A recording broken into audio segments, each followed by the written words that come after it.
ఈనాడు 23 సాహితీ ప్రతిభ కార్యక్రమానికి స్వాగతం. ప్రస్తుత కార్యక్రమంలో మన కథ శీర్షికన చక్రవేణు రచించిన కథ కసాయి కరువు ప్రసారం చేయబోతున్నాం. వ్యాఖ్యాత జీవన్. రచయితను గురించిన పరిచయం క్లుప్తంగా. 7 కథలతో కొత్త చదువు పేరిట 1994 జనవరి 2న విరసం ప్రచురించిన చక్రవేణు కథల సంపుటి నుండి కసాయి కరువు అనే కథను గ్రహించాం. ఆ సంపుటి ముందు మాటలో చక్రవేణు దశాబ్దం పాటు విరసం సభ్యుడిగా కొనసాగాడని తెలియజేశారు.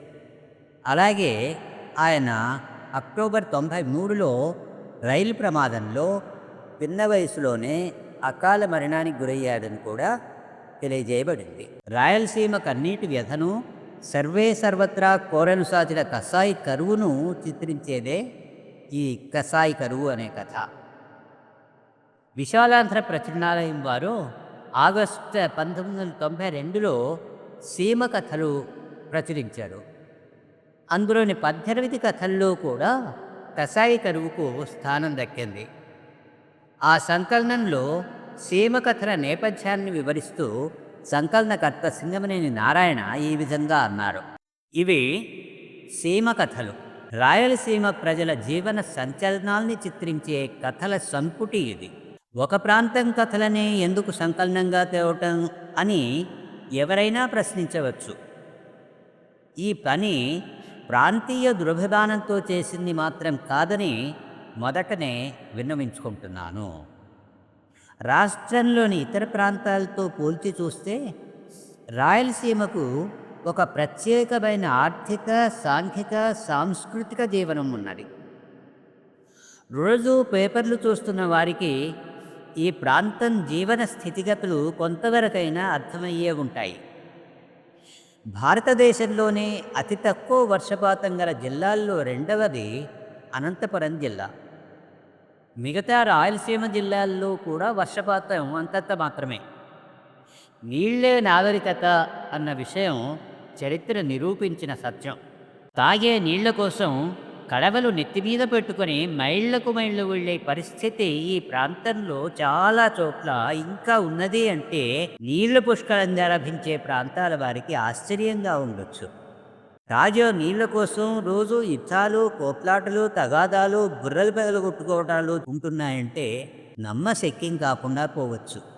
వాన కోసం కప్పలకు పెళ్ళిళ్ళు చేయడాలు, గాడిదల్ని ఊరేగించడాలు, నగ్నంగా చెరువు కట్టల మీద పరిగెత్తటాలు ఇక్కడ ఇంకా ఉన్నాయంటే ఇంకా ఇంత ఆటవిక దశలో ఉన్నారా అని సంభ్రమం కలగవచ్చు. కుక్కెడు నీళ్ల కోసం దేహీయుని ఇల్లిల్లు తిరిగి యాచన చేయటం, నీళ్ళని బంగారంలా దాచుకోవటం, దాహం కోసమే బంగారు భవిష్యత్తును ఒలిగేసుకోవటం ఈ ప్రాంతం పట్టణాల్లో కూడా కనిపిస్తున్న దృశ్యం అంటే అతిశయోక్తి అనిపించవచ్చు. ప్రతి సంవత్సరం వర్షాకాలంలో వాన కోసం రైతులు మోరలెత్తి ఆకాశం వైపు దిగులుగా ఆశగా నెలల తరబడి చూస్తూ తమ బతుకుల్ని పరీక్షకు నిలబెట్టుకుంటున్నారంటే అయ్యో పాపం అనిపించవచ్చు. సకాలంలో వర్షాలు రాక కనీసం పశువులకు కూడా గడ్డి లేక ఎంతో విషాదంతో వాటిని కబేళాలకు తగనమ్మే దారుణమైన పరిస్థితి ప్రతి 3 ఏళ్లలోనూ ఒకసారైనా ఉంటున్నది అంటే ఇంత ఘోరమా అనిపించవచ్చు. బావుల్లో నీళ్లు చాలక వెన్నుకొచ్చిన పంటల్ని ఎండబెట్టుకుంటున్న రైతాంగం కన్నీటి చారికలు ఎక్కడో దూరంగా ఉంటున్న వాళ్లకు స్పష్టంగా కనిపించకపోవచ్చు. నీళ్లు చాలక తండిన పంటకు గిట్టుబాటు లేక తాము పెంచి పెద్ద చేసిన ఫలవృక్షాల్ని తామే తెగనరికి పారేస్తున్న రైతన్నలున్నారంటే మరీ ఇంత విధ్వంసమా అనిపించవచ్చు. కరువు వాతతో తాము నమ్ముకున్న నేలను అమ్మి కూలీలుగా మారుతున్న మధ్యతరగతి రైతాంగం, వలసబోతున్న వ్యవసాయ కూలీల యథార్థ దృశ్యాలు ఎక్కడో ఒక చోట దృశ్యమానం అవుతున్నాయంటే రాజ్యాన్ని పాలిస్తున్న వాళ్ళు ఏం చేస్తున్నారని అసహనం కలగవచ్చు. పొలాలకు నీళ్లు పుట్టించుకోవటానికి కొన్ని వందల అడుగుల భూమిని చీల్చి తమ సర్వస్వాన్ని పాతాళగంగ కోసం అర్పణ చేసి కళ్ళల్లో నీళ్లకు బదులు రక్తాన్ని స్రవిస్తున్న అమాయక రైతాంగం ఉన్నది అంటే ఇది దేశ వల్ల కాదా అని కొందరికైనా ఆగ్రహం కలగవచ్చు. కరువు సృష్టించిన భయంకరమైన దారిద్ర్యం కారణంగా తమ శ్రమను చెమటను అతి తేలికగా దోపిడీకి గురి చేసుకుంటున్న పేదల ఆర్తనాదాలు కర్ణ కఠోరంగా వినిపించవచ్చు. భవిష్యత్తులో ఒక జిల్లా మొత్తంగా ఎడారిగానో మరో ఇథియోపియాగానో మారిపోతోందన్న భౌగోళిక సత్యాన్ని ఇప్పటికీ కొందరు నమ్మరాని నిజంగా త్రోసిపారవేయవచ్చు. కానీ ఇవన్నీ చిరకాలంగా రాయలసీమలో నిత్యం అనుభవానికి వస్తున్న నిజాలు. ఈ ప్రాంతం ప్రజలనెవరిని కదిలించినా వినబడే వాస్తవాలు. ఈ వాస్తవాలను కథాత్మకంగా చూపెట్టడానికే ఈ సంకలనం. ఇహ కథలోకి పోదామా? రాళ్లసీమ పల్లె మీద ఎర్రటి ఎండ నిప్పులు కురిసినట్లు కురుస్తోంది. ఎందుకో సూర్యుడు పగబట్టినట్టు ఊరి మీద అగ్గివాన చల్లుతున్నాడు. తూర్పు కొండ మీద చెట్లు మలమల మాడి ఎండిపోయాయి. గుట్టల మీద తెల్ల కనికరాళ్ళు కొలిమిలో మండినట్లు ఎర్రగా మెరుస్తున్నాయి. యుద్ధకాలంలో శత్రువుల దాడికి భయపడి ఊరొదిలి వలసపోయిన విధంగా పల్లె పల్లె అంతా బోసిగా ఉంది. పల్లెల్లో ఇళ్ల యజమానులెవ్వరూ లేరు. పసిబిడ్డలు, వాళ్ల తల్లులు, ముసలోళ్ళు మాత్రమే ఉన్నారు. ఎండకు బయటకు రాలేక కడుపులు మార్చుకుంటూ వడదెబ్బకు నీరసపడి ఇళ్లలో పడుకున్నారు. పశుల కొట్టాల్లో గొడ్లు ఘాటి దగ్గర మేతలేక కడుపు కాలిపోతుంటే ఊరంతా దద్దరిల్లేట్టు అరుస్తున్నాయి. ఊరి మధ్య వేప చెట్టు నిలువునా ఎండిపోయింది. ఊరంతా విషాదంలో మునిగి శ్మశాన వాతావరణంలా అయింది. మామూలుగా అయితే వేసవికాలంలో చెట్లన్నీ చిగురేసి చూసినంత వరకు పచ్చగా వనంలా ఉండేది. ఊరిని చూస్తే వనం మధ్యలో పెళ్లి మండపంలా కళకళ్లాడేది. పల్లె మీద ఎంత ఎండ కాసినా చురుక్కుమనకుండా భూమి మీద వెన్నెల కాసినట్టుండేది. బావుల్లోనూ చెరువుల్లోనూ నీళ్లు తాండవమాడుతుండేవి. ఊళ్ళో పిల్లోళ్ళు మధ్యాహ్న పూట గొడ్లను చెర్లో దోలి వాటితో పాటు ఈదులాడేవాళ్ళు. కాళ్ళు, చేతులు, కీళ్ళు నొప్పులు పుట్టి చెవులు దిమ్మెక్కినాక గడ్డకొచ్చి డోయి చెట్ల కింద రేగిపళ్ళు ఏరుకొని తిని మామిడి తోపుల్లోకి పోయి కోతికొమ్మ, ఎలుగుడు ఆడి సందేలప్పుడు గొడ్లను ఇళ్లకు తోలుకొచ్చేవాళ్ళు. ఊళ్ళో పెద్దోళ్లను ఆ పాత రోజుల గురించి కల్పితే చాలు. ఆ రోజులు ఏమైనాయి, ఆ కాలం ఎట్లయిపోయిందో, ఏ దేవుడు శాపం పెట్టాడో గాని తిరిగి మళ్ళా మేము ఈ కల్లో అట్లాంటి కాలం చూస్తామో లేమో. ఏమైనా మీరంతా దరిద్రపోళ్ళు, పుట్టేటప్పుడు శనిదేవుణ్ణి ఎంటేసుకొచ్చినారా అని అంటారు. ఉదయం నుంచి చండ్రనిప్పులు కురిపించి పాపం సూర్యుడికి విసిగేసినట్టుంది. ఇక చాలే అనుకొని పడమటి కొండల్లోకి మెల్లగా దిగుతున్నాడు. రాళ్ల గుట్టల నీడలు పల్లె మీదకు పాకాయి. ఇళ్లలో వాళ్ళు బయటకొచ్చి ఆకాశం కేసి తేరిపారు చూసి దీర్ఘమైన నిట్టూర్పులిడిచారు. పెనుగొండ అచ్చయ్య కొడుకు రాయుడు తలకు చుట్టుకొని నీళ్ల కడవను ఎత్తిన పెట్టుకుని ఊర్లోకి వచ్చాడు. రాముడి నెత్తి మీద నీళ్ల కడవను చూడగానే ఊళ్ళో అమ్మలక్కలకు ప్రాణం లేచొచ్చినట్లయింది. ఒరే రాయుడు, నీళ్ళొస్తున్నాయా అంతా ఒకేసారి ఆత్రంగా అడిగారు. వస్తున్నాయి. రెడ్డేరోళ్ళు ఇప్పుడే మోటరేసింది, అంతా తొందరగా పరిగేయండి. అందరికీ వినిపించాలని రాయుడు గట్టిగా కేకలేసి చెప్పాడు. చుట్టుపక్కల ఎవ్వరి బావుల్లోనూ నీళ్లు లేవు. ఒక్క రెడ్డేరు బావిలో మాత్రమే బోర్లో నుంచి నీళ్లు వచ్చేది. అందుకే మోటారు ఎప్పుడు వేస్తారా అని ఎదురు చూస్తుంటారు. నీళ్ల చుక్కన్నా తాగి ఊపిరి నిలుపుకుందామనుకుని ఆడోళ్లు కడవలెత్తుకొని ఊరి వెలుపల రెడ్డేరు బావిగాడికి పరిగెత్తుతూ పోతున్నారు. అతలపితల పాతాళలోకం నుంచి కరెంటు మోటార్లు ఎగలాగుతూ ఉంటే ఊసపైపుల గుండా సన్నగా నీళ్లు పడుతున్నాయి. ఆ నీళ్లే ప్రాణాన్ని నిలిపే అమృతంగా పడిన నీళ్ల చుక్కలు పడినట్టు కడవలతో పట్టుకుంటున్నారు. తిరునాళ్ల జనం మాదిరిగా ఆడోళ్ళంతా రెడ్డేరి బావి దగ్గర పోగయ్యారు. కడవలతో వస్తున్న ఆడవాళ్లను చూడగానే పెదరెడ్డేరి సేద్యగాడికి ప్రాణాలు పోయినట్లయింది. చేల్లోకి నీళ్లు సాగవని, సాగుకుంటే పెదరెడ్డి చర్మం ఊడదీస్తాడని చెప్పి సేద్యగాడు నీళ్లు పట్టవద్దని కేకలేస్తూ వచ్చాడు. పోరా, నువ్వు కాకుంటే ఆ ఎదవ దగ్గరుండావు. నీ రెడ్డేరు ఊరందరి నోళ్ళు కొట్టి అందరి సొత్తు మింగి బతుకుతున్నాడు. అది చాలక ఇప్పుడు మిమ్మల్ని నీళ్లు కూడా తాగొద్దంటే నిలువున బోడ్చి పెడతాం. రానిపోని రెడ్డేని చూసుకుందాం ఏమవుతుందో. కడపరాజమ్మ ఆవేశంగా తిట్టింది. సేద్యగాడి మాటలు ఎవరూ లెక్క చేయకుండా నీళ్లు పట్టుకుంటున్నారు. సేద్యగాడు కోపాన్ని ఆపుకోలేకపోయాడు.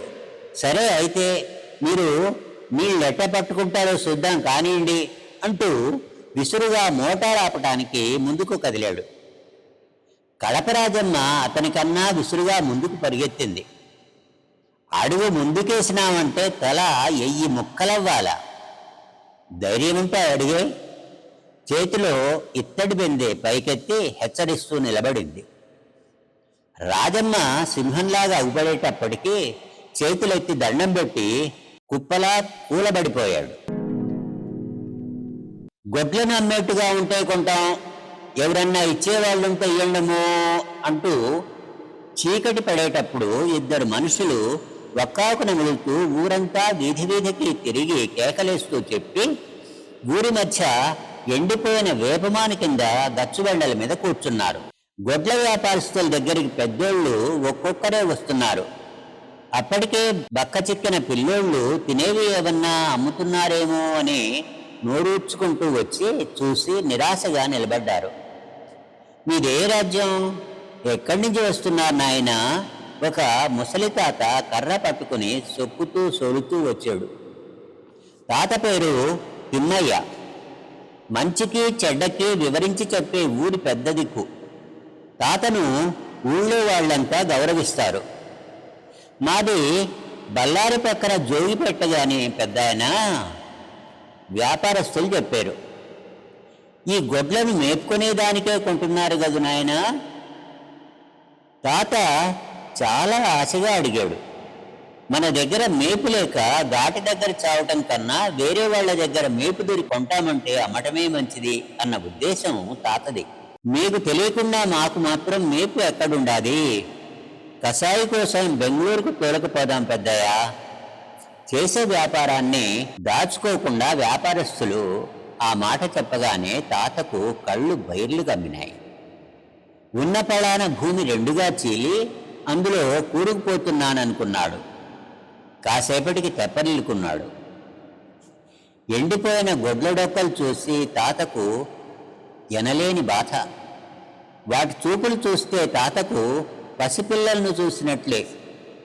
ఒంటి జత ఎద్దుల కాడితోనే కపిలి తోలిన రోజు, బండి మీద స్వారీ చేస్తుంటే ఎద్దుల మెడలో పట్టెడుకున్న గంటలు గణగణమోగిన శబ్దాలు, మడక దున్నిన రోజులు, దిండుమాను మీద పసిపిల్లాడిని లాగినట్టు వాటితో తను బతికిన రోజులు, అవి బతికిన రోజులు గుర్తుకొచ్చి బొటబొట కన్నీళ్లు కార్చాడు. రాళ్లసీమ పల్లెలో గచ్చుబండ మీద రత్నాలు వజ్రాలు పోసి వ్యాపారస్తులు అమ్మితే పక్క రాజ్యాల రాజులు వచ్చి కొనుక్కుని పోయేవాళ్ళంట. అట్లాంటి రోజులు పోయి కరువు రోజులు వచ్చి మనుషులకు తిండి లేక చస్తున్నాము, గొడ్లకు మేత లేక చంపుతున్నాం. అయినా రత్నాలమ్మిన కాడ గొడ్లను అమ్ముకునే గతి పట్టింది. తాతకు పాత రోజులు మనసులో మెదులుతుంటే ఆలోచిస్తూ అలాగే నిలబడ్డాడు. ఏం పెద్దయా, కసాయికైతే గొడ్లనమ్మరా? వ్యాపారస్తులు అనుమానంగా అడిగాడు. తాత బాధను చూసి వ్యాపారస్తులకు బాధగానే ఉంది. కానీ వాళ్ళు మాత్రమేం చేస్తారు? వాళ్ళు కూడా బతకటానికే ఆ వ్యాపారం చేస్తున్నారు. వ్యాపారస్తుల పలకరింపుతో తాత ఆలోచన నుంచి బయటపడ్డాడు. అమ్మకి ఏం చేస్తాను నాయనా, వాటికి మేత లేదు, నీళ్ళన్నా కడుపు నిండా తాపుదామంటే లేకపాయే. భూమి మీద చుక్క వాన లేక వీటితో పని లేకపాయే. చూసి చూసి కసాయికి తోలాలంటే మనసొప్పదు. బతికినన్ని రోజులు కష్టపడి అవి మమ్మల్ని సాకినాయి. తిరిగి ఇప్పుడు చస్తూ కూడా అయ్యే 4 మెతుకులు పెడుతున్నాయి. ఈ పాడు మనుషుల కన్నా పశువులే మేలైనట్టుంది. తాత ఎగశ్వాస పీల్చుకొని కాసేపు ఆగి మళ్ళీ చెప్పటం ప్రారంభించాడు. ఊర్లో మగోళ్ళంతా ఎక్కడికన్నా పోయి పనులన్నా చేసి 4 రూకలింటికి పంపితే ఒక పూటన్నా తింటారనుకుని పొలో రామచంద్ర అంటూ భార్యాబిడ్డల్ని ఇంటికాడొదిలి పసిబిడ్డల్ని పస్తు చంపేదానికన్నా ఆ గుడ్లనే చంపి బిడ్డల్ని బతికించుకుంటాం. అందరిండ్లకు నేనే తీసుకుపోతారండి, గుడ్లను చూడండి. అయితే మీ ఎవరం కూడా బేరం చెప్పం, మీరే చూసి బుద్ధి పుట్టిన కాడికి ఇయ్యండి, అంతే చాలు. నా మాటే అందరి మాట అనుకోండి. సరే పెద్దయ్య, మేం మాత్రం నీ కష్టం ఉంచుకోం. ప్రతి గొడ్డు మీద నీ దళారి మామూలు 2 రూపాయలు తీసుకో. ఎన్ని గొడ్లైతే అన్నిటికీ అన్ని రూపాయలు, వ్యాపారస్తులు చెప్పారు. వద్దు నాయనా వద్దు, ఎంత బతుకో బతికి ఈడికొచ్చింది. తెల్లోడు పోయింది చూసినా, నల్లోడు వచ్చింది చూసినా, ఎవరు పోయినా వచ్చినా ఈ రాజ్యంలో కరువు మాత్రం పోలేదు. పట్టించుకునే నాథుడే లేడు. ఇవన్నీ చూడటానికి ఈ పాపిష్టి కళ్ళు ఇంకా ఉండాయి. ఈ కరువు రోజు వచ్చి పసిబిడ్డల తిండి కోసం వాటిని అమ్ముకుంటున్నాం. ఆ గొడ్ల మీద దళారి మామూలు తీసుకొని ఎంత బతుకుతున్నాను నాయనా. ఈ బతుకు ఇంకొద్దు నాయనా. నువ్విచ్చే 6 రూపాయలు కూడా గొడ్లు గలోళ్ళకే ఇచ్చేయి. వాళ్ళ పిల్లలకే ఇంకొంచెం తిండన్నా పెట్టుకుంటారు. సరే పోదాం రాండి నాయనా. తాత కళ్ళల్లో నీటి పొరలు తారట్లాడుతుంటే వ్యాపారస్తుల్ని తీసుకుని ఊతకర్రతో ముందుకు కదిలాడు. తాత ఊళ్ళో గొడ్లున్న వాళ్ళందరిళ్లకు వ్యాపారస్తుల్ని పిలుచుకొని పోయి గొడ్లు చూపించి డబ్బులు ఇప్పించాడు. వ్యాపారస్తులతో కూడా కలిసి తాత గచ్చుబండ దగ్గరకు వస్తూ ఎవరో పిలిస్తే వెనక్కి తిరిగాడు. తాత, ఓ తిన్నే తాత, నేనే పిలుస్తా ఉండేది, ఇట్లొచ్చిపో. పెనుగొండ అచ్చయ్య భార్య నాగమ్మ పిలిచేటప్పటికి తాత ఆమె దగ్గరికి పోయాడు. ఏం కోడలా, కర్రావును అమ్మడానికేనా? అవును తాత, మీ అందరి గొడ్లకు లేని మేపు నేను మాత్రం దానికి యాడ్నిచ్చి తెచ్చేది. పిల్లదానికి 2 రోజుల నుంచి జ్వరంగా ఉండాది. దీన్ని నమ్మితే వచ్చిన డబ్బులతోనన్నా దాన్ని ఆసుపత్రిలో చూపిస్తా తాత. నాగమ్మ బాధగా చెప్పింది. అమ్మాలంటే రాయుడు పడనిస్తాడా? అయినా వాడి సంగతి తెలిసే అంటున్నావా కోడలా? తాత, నాగమ్మ కొడుకు రాయుడికి కర్రావు అంటే పంచ ప్రాణాలు. దానికి ఎప్పుడు దూడలు పుట్టినా కోడిదూడలే గాని పెయ్యలేదు. ఈసారి పెయ్య పుట్టాలని, పుడితే తిరుపతి కొండకు వస్తానని ముక్కు కూడా మొక్కుకున్నాడు.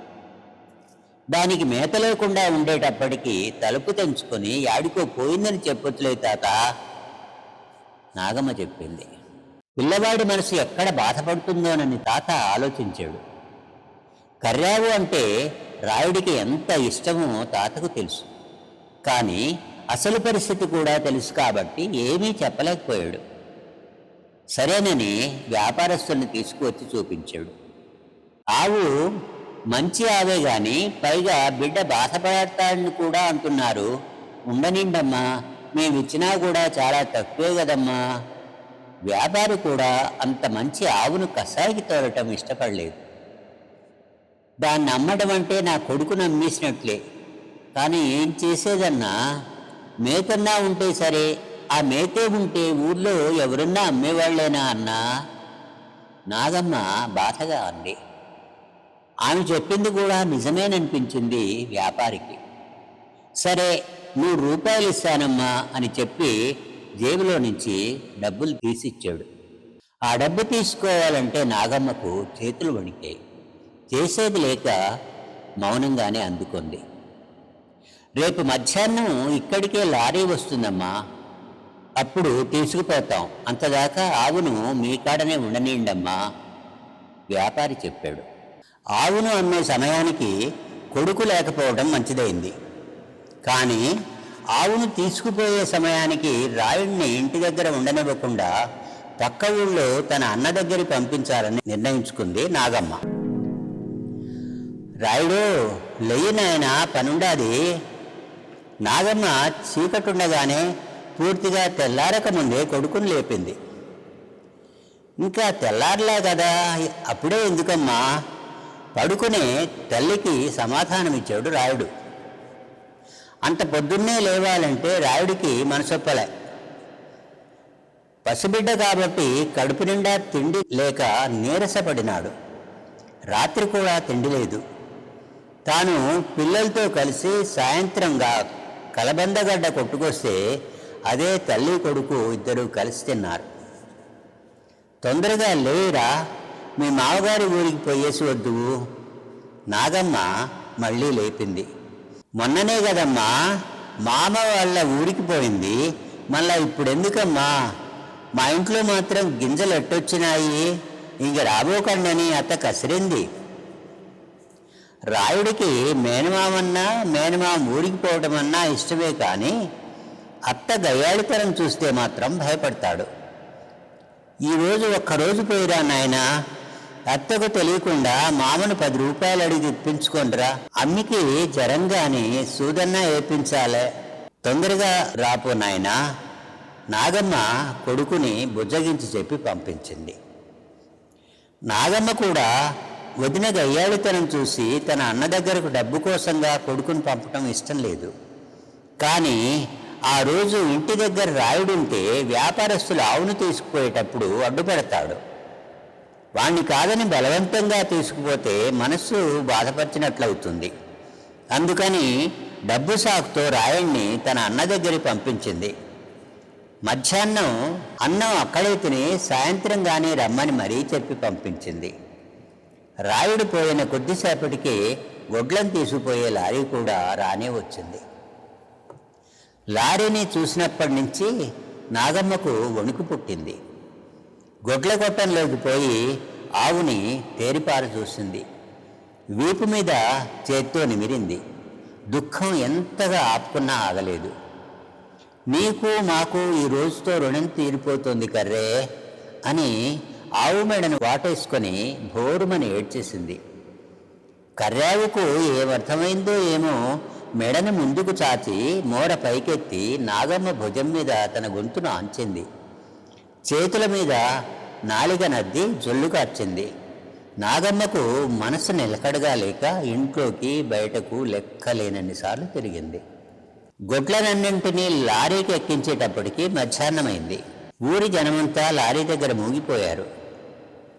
ఏయ్ బోడియానా, సొట్టకొమ్ములో అంటూ చిన్నపిల్లలు వాళ్ళ గొడ్లకు పెట్టిన పేర్లతో పిలుస్తున్నారు. అవి లారీ లోపల నుంచి మూరలు పైకెత్తి అరుస్తున్నాయి. బంధువులను రైలెక్కించి వీడ్కోలు చెప్తున్నట్టు ఊళ్ళో వాళ్ళు గొడ్ల వైపే చూస్తున్నారు. గొడ్లు కూడా ఇదే కడసారి చూపని గుర్తించాయో ఏమో తమ యజమానుల వైపు తదేకంగా చూస్తున్నాయి. నాగమ్మ కూడా కన్నార్పకుండా కర్రావు దిక్కు చూస్తూ నిల్చుంది. కర్రావు నాగమ్మ దిగులు చూసి చెవులాడించి మోర పైకెత్తి అంబా అని అరిచింది. నాగమ్మకు అంతవరకు ఆపుకున్న దుఃఖం మరి ఆగింది కాదు. కట్టలు తెగిన నదిలాగా దూకింది. లారీ దగ్గర పరిగెత్తేటప్పటికీ అది కూడా అప్పుడే కదిలింది. నాగమ్మ ఏడుస్తూ అక్కడే కుప్పలా కూలిపోయింది. తిమ్మయ్య తాత నాగమ్మను పైకి లేవనెత్తి ఓదారుస్తూ ఇంటికి తీసుకొచ్చాడు. పెద్దదానివి నువ్వే ఎంతగా ఇదైపోతే ఇంకా పసిబిడ్డ రాయుడికి తెలిస్తే వాడెంత బాధపడతాడు కోడలా. నువ్వట్టా దిగులు పడకూడదమ్మా, గుండెను కటువుపరుచుకోవాలా. ఈరోజు గొడ్లను కసాయి తోలినందుకు ప్రాణాలు గిజగిజలాడుతున్నాయి. ఇంకా బ్రహ్మంగారు చెప్పినట్టు ఈ కరువు ఎంతకూ తీరక మన కళ్ళెదుటే బిడ్డలు ప్రాణాలు పోక రాక కొట్లాడుతూ ఉంటే ఆడు గోడు చూడలేక మనమే గొంతు పిసికి చంపాల్సి వస్తుందేమో కోడలా. మనం చేయగలిగిందేమీ లేదు. ఎట్ట జరగాలనో అట్ట జరిగి తీరాలా. కలరానన్నా భరించవచ్చునేమో కానీ కరువు బతుకు భరించలేము. కానీ కట్టాల మనిషికే కానీ మానుకు రామంటారు. కాబట్టి మనమే భరించాలమ్మా, భరించి తీరాల. తిమ్మయ్య తాత చాలాసేపు నాగమ్మకు ధైర్యం చెప్పి ఇంటికి వెళ్ళాడు. నాగమ్మ గొడ్ల కొట్టంలోకి వెళ్ళింది. పేడ కలిపిన వాసన ముక్కులకు తగులుతూ ఉంటే ఆవును అమ్మినట్టే అనిపించలా. మేతకు పోయి సాయంత్రానికి వస్తుందిలే అనిపించేట్టుగా ఉంది. ఎంత పాపం చేసుంటే గాని చేతులారా కసాయోడికి ఆవులు తోలే కర్మ దాపురించిందో గదా అని మనసులో అనుకుంది నాగమ్మ. ఆవు సంచితం ఇక దొరకదని ఉదయాన్నే పట్టుపెట్టింది. దాన్నే ఇల్లంతా చిలకరించింది. పాపం కొట్టుకోకుండా గోహత్యపాతకం తగలకుండా చూడు దేవుడా అని ప్రార్థించింది. నాగమ్మ మనసంతా ఆవు మీదే. అన్నం కూడా వండబుద్ధి పుట్టక వాకిట్లో దిగాలుగా ఆలోచిస్తూ అలాగే కూర్చుంది.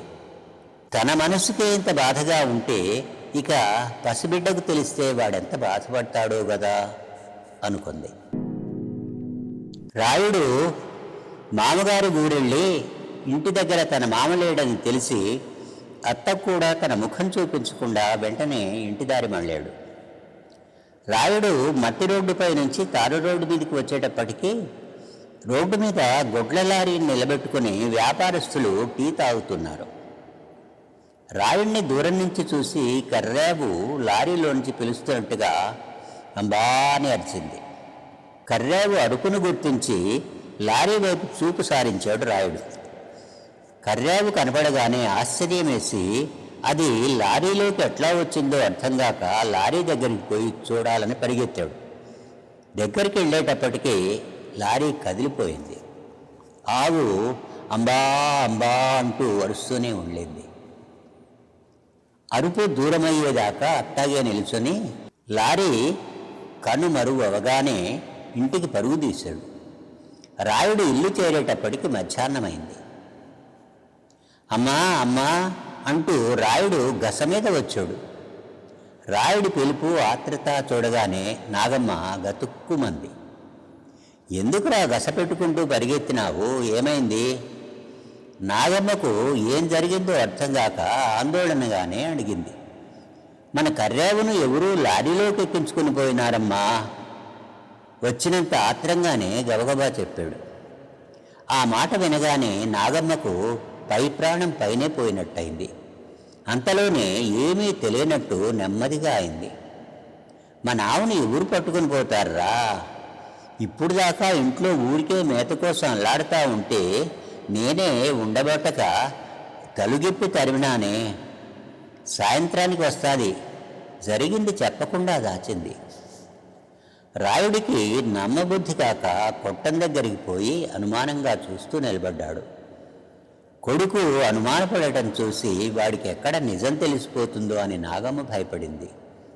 అంతలోనే కోపంగా చూస్తూ, అయినా వస్తే రాని, లేకుంటే అట్టెట్టన్నా పోనీ చావనీలే, దాని అరుపులో గోడు చూడలేము, మనకే తిండి లేక చస్తున్నాము, ఇక దానికి ఏడనిచ్చి తేవాల మేత. కటువుగా అంటే వాడి మనసు మారుతుంది అనుకుంది నాగమ్మ. రాయుడికి తల్లి మాటలు వినగానే దిగులు పుట్టింది.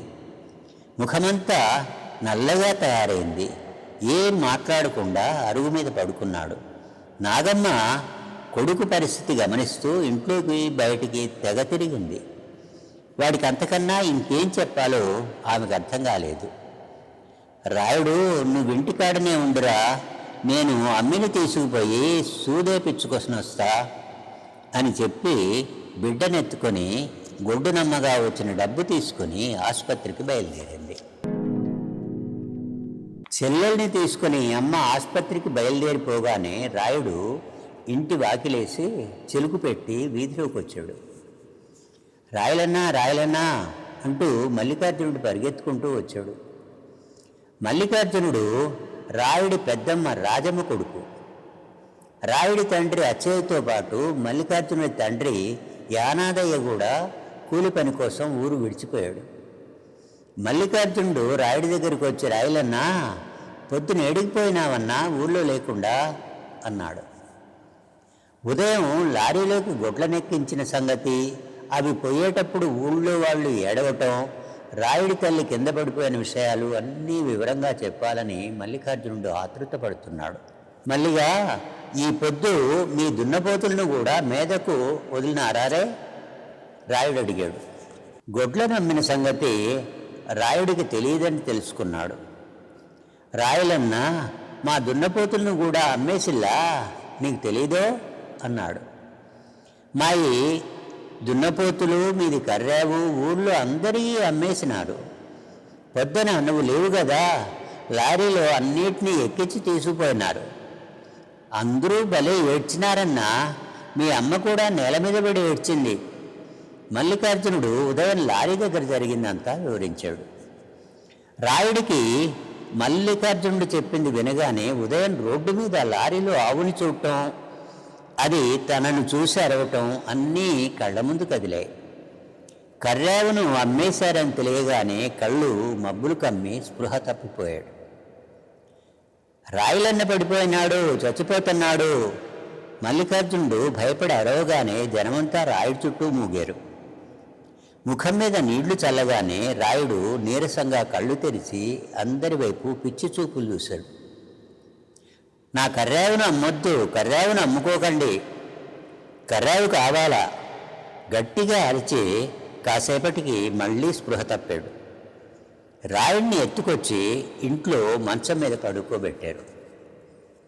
నాగమ్మ ఆసుపత్రిలో బిడ్డను చూపించి బజార్లో ఉప్పు, మిరపకాయలు, బియ్యం తీసుకొని ఇంటికి వచ్చింది. ఇంటి ముందు జనాన్ని చూసి భయపడిపోయింది. వాళ్ళమ్మ వస్తాంది, పక్కకు పోండి, చుట్టూ ఉండే వాళ్ళని హెచ్చరించారెవరు. మంచంలో బిడ్డను చూసి చేతిలో సంచి వదిలేసింది నాగమ్మ. ఎవరో చంకలో ఉన్న బిడ్డని కింద పడనీయకుండా లాక్కున్నారు.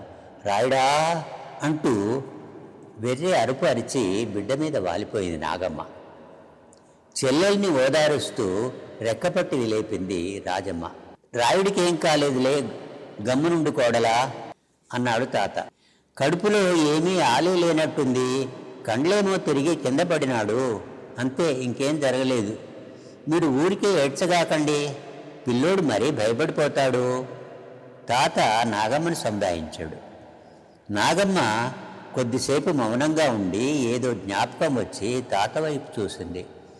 తాత, రామారావు గవర్నమెంట్కు చెప్పి మన గొడ్ల కోసమని రైళ్లల్లో ఉరిగడ్డి పంపించినాడంటనే, మనం పోయి తెచ్చుకొని ఉంటే మన గొడ్లను కూడా అమ్మకుండా ఉండింది కదా. టౌన్లో ఎవరో చెప్పుకోగా విన్నదాన్ని బాధగా చెప్పింది తాతతో. అయ్యో పిచ్చి తల్లి, ఆ రామన్న పంపించే గడ్డి మనలాంటి వాళ్ళకే అయితే మనం గొడ్లని ఎందుకు అమ్ముకుంటాం కోడలా? అక్కడెవరో ఆయనకు దానం చేస్తే ఆ గడ్డే రైల్లో వచ్చింది. ఆ వచ్చిన గడ్డి పేదోళ్ల గొడ్ల కోసం కాదు కోడలా, మన పెద్ద రెడ్డేరి లాంటి భూస్వాముల కోసం గానమ్మా. ఈ రామన్నకే మన పైన దయ్యుంటే మనం ఎందుకు ఊర్లో వదిలి పొలో రామన్న అంటూ పోతాం కోడలా? అది పేదోళ్లకు సాయం కాదమ్మా, పెద్దోళ్ల మాయ కోడలా. ఇంకా ఆ ఊసొద్దులే, మర్చిపో. తాత చాలాసేపు ఓదార్పు మాటలు చెప్పి వెళ్ళిపోయాడు. రాయుడు కళ్ళు తెరిచి బాగా మాట్లాడిన తర్వాత చెల్లెల్ని ఏడవకుండా ధైర్యంగా ఉండమని చెప్పి ఇంటికి వెళ్ళింది రాజమ్మ. రాయుడు కళ్ళు తెరిచి కొద్దిసేపు బిక్కిరి చూపులు చూసి కళ్ళల్లో నీళ్లు కార్చుకుంటూ ఆటే నిద్రకు పడ్డాడు. కరువు పెట్టే కష్టాలు తలుచుకుంటూ నాగమ్మ కుమిలి కుమిలి ఏడ్చింది. ఇప్పుడు ఇంట్లో తన భర్త ఉంటే బాగుండు, తిన్నా తినకున్నా అందరూ ఒకే చోటు ఉంటే చింత ఉండదు. అయినా ఎక్కడుండాడో ఏమో, తింటున్నాడో పస్తున్నాడో అని భర్త మాట తలుచుకొని మరింత దుఃఖించింది. తెచ్చిన బియ్యం వండి పిల్లదానికి కొంచెం తినిపించింది. తనకు తినడానికి మనసొప్పక అలాగే ఉండిపోయింది. రాయుణ్ణి లేపుదామని మంచం దగ్గరికి వచ్చి ఒంటి మీద చేయి వేసి కొయ్యబారినట్టు నిలబడింది. రాయుడికి ఒళ్ళంతా కాలిపోతూ ఉంది, జ్వరం బాగా ఉంది. కర్రావును పట్టకపోతున్నారమ్మా, కొడుతున్నారు, దాన్ని కొట్టొడుతున్నమ్మా, వద్దమ్మా, దాన్ని అమ్మొద్దమ్మా. ఆవు గురించి జ్వరంలో కలవరింతలతో అరుస్తున్నాడు రాయుడు. ఆవు మీద వాడికుండే ఇష్టం తెలిసి కూడా దాన్ని అమ్మి వాడి మనసును పాడు చేసిన పాపిష్టిదాన్ని అనుకుంటూ ఏడవసాగింది నాగమ్మ. కణకణమండే కాలే ఎండలో పగటిపూట కడుపు మాడుస్తున్న కరువు కష్టాల కన్నీటి బాధలకు కాసేపు విశ్రాంతినిచ్చినట్టు చీకటి దట్టంగా కమ్మింది. రాత్రిపూట కష్టాల్ని తలుచుకుంటూ మౌనరోదనలో ఊరి జనం కన్నీరు కార్చి కార్చి కన్నుమూసి కునుకుబట్టారు. ఊరంతా చీకట్లో సద్దుమణిగింది. నాగమ్మకు నిద్రపట్టక బిడ్డ దగ్గర మంచంలోనే గొంతు కూర్చుంది. ఏమమ్మే నాగమ్మ, ఇంకా నిద్రపోలా? బిడ్డకెట్టుండాది? రాజమ్మ చెల్లెల్ని పలకరించి మంచం కింద కూర్చుంది. ఏమో అక్క, వాణ్ణి చూస్తూ ఉంటే నాకు భయంగా ఉండాది. ఒళ్ళంతా కాలిపోతాంది. ఆవు నమ్మొద్దని కలవరిస్తున్నాడు. ఆవు నమ్మకున్నా బాగుండక్క. నాగమ్మ కళ్ళనీరు పెట్టుకుంది. ఏడవకు, వాడు దిగులు పడతాడు. జ్వరమే కదా, ఏమి చేస్తాదిలే, పోతాది. అచ్చయ్య ఏమన్నా జాబు రాసినాడా నాగమ్మ? ఎక్కడుండాడో తెలిసిందా? రాజమ్మ అడిగింది. 10 రోజులప్పుడు జాబు రాసినాడక్క. తిరుపతిలో రోడ్డు పని చేస్తున్నారంట.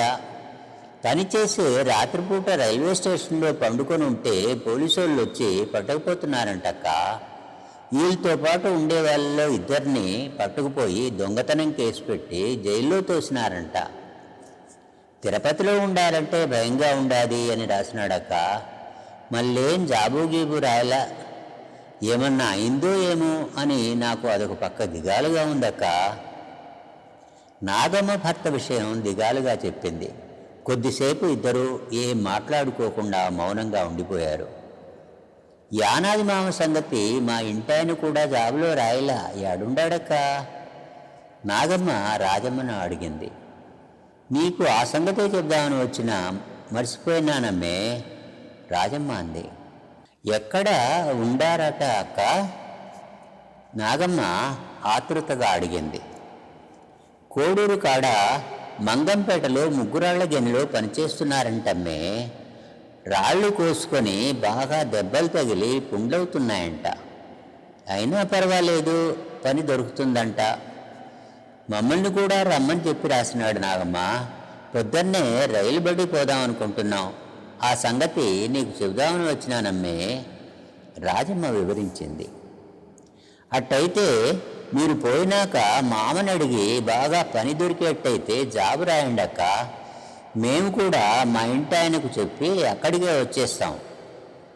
ఆ పని చేసి పుణ్యం కట్టుకో అక్క. తిండి తిన్నా తినకపోయినా అందరం ఒకే చోట పడుంటాం అక్క. నాగమ్మ రాజమ్మను బతిమాలినట్టుగానే చెప్పింది.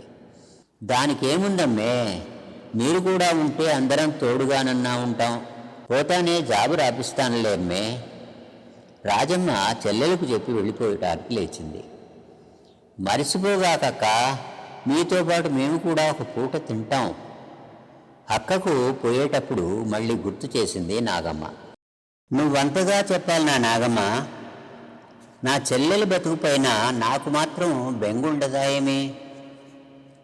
నువ్వే దిగులు పెట్టుకోవాకు. పోతానే జాబు రాపిస్తా, వచ్చేద్దుర్లే అని చెల్లెలికి చెప్పి రాజమ్మ వెళ్ళిపోయింది. రాయుడు నిద్రలో గొణుగుతూ పక్కవైపు నుంచి వెళ్ళకిలా తిరిగాడు. ఏ కర్రా, దాదా, అమ్మా, మన కర్రావుకు కడుగు నీళ్లు తీసుకుండ్రా, తొందరగా రాము కలవరించాడు. కాసేపు తర్వాత మళ్ళీ కలవరించడం మొదలుపెట్టాడు. కర్రావుని తీసుకుపోతున్నారు, పట్టుకోండి పట్టుకోండి, వద్దమ్మా, అమ్మకమ్మా అని ఏడుస్తూ పైకి లేచాడు రాయుడు. అమ్మా, కర్రావుని అమ్మేసినావు కదమ్మా, ఇక రాదమ్మా, మన ఆవు రాదు కదూ. కళ్ళు తెరిచి తల్లితో బాగానే మాట్లాడాడు. లేదు నాయనా, అమ్మలేదురా. నువ్వు పేదోడ పుట్టాలని కొండకు మొక్కునిల్లా, అందుకని ఆవు దేవుడి కాడికి పోయింది నాయనా. మన దగ్గర మేపు లేదని ఆడికి పోయింది, మళ్ళా వస్తాదిలే రాయుడు.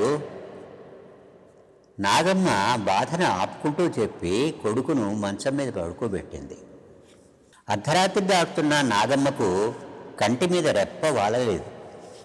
నిద్ర లేకుండా కొడుకు పక్కలో అట్లానే గొంతు కూర్చుంది. కళ్ళ నుండి కారిన నీటి చుక్కలు కాలుతున్న రాయుడు ఒంటి మీద పడి మాడిపోయినట్టు ఇంకిపోయాయి.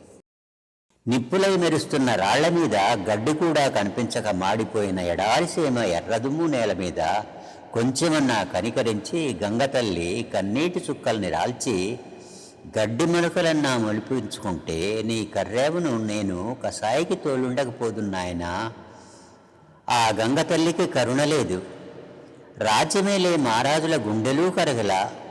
ఆఖరికి కసాయి వ్యాపారులే కనికరించి 4 రూకలిచ్చినారు.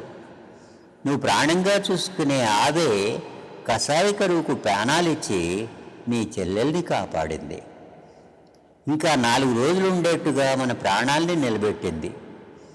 రాజ్యమేలే పాపిష్టి మనుషుల కన్నా గొడ్లే మేలురా అని నాగమ్మ మనసు మూగగా రోధిస్తూనే ఉంది. ఈ కథ తొలిసారిగా ఆంధ్రప్రభలో 1986లో ప్రచురించబడింది. ఈ కార్యక్రమం ఇంతటితో సమాప్తం. వచ్చే వారం కళింగాంధ్ర ప్రసిద్ధ కవి సిరికి స్వామినాయుడు గారి ఆదివాసీ కవిత్వం శతర వినిపించబోతున్నాం. అంతవరకు సెలవు. మీ జీవన్.